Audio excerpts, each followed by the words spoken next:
galera, Deus abençoe vocês e a gente está abençoando a Liliane nessa missão. GPS é a missão. Liliane vai fazer uma parada muito fera, vai falar de Jesus Cristo através do esporte. Então interceda, ore e configure. E que aquelas crianças todas venham conhecer Jesus Cristo, nosso Senhor e Salvador. Deus abençoe, Liliane. Beijo. Meu coração não dava ouvidos à palavra que hoje ouve, não tava nem aí. Eu fazia o que fosse, mas nem sempre se faz aquilo que se diz querer. Nem sempre se quer aquilo que tem que fazer. Sei que tudo me é lícito, mas nem tudo convém. Não dou lugar à carne, faço isso você também. Pois eu tenho um manual e é ele que eu sigo. Nem mais, nem menos. De Deus esse projeto, GPS. Sou Vânia Rivas, fisioterapeuta, voluntária em campo.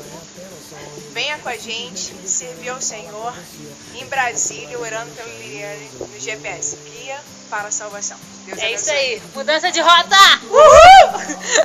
Eu era, hoje já não sou, eu tô diferente, mudou minha mente. Bola pra frente junto com você, a tua palavra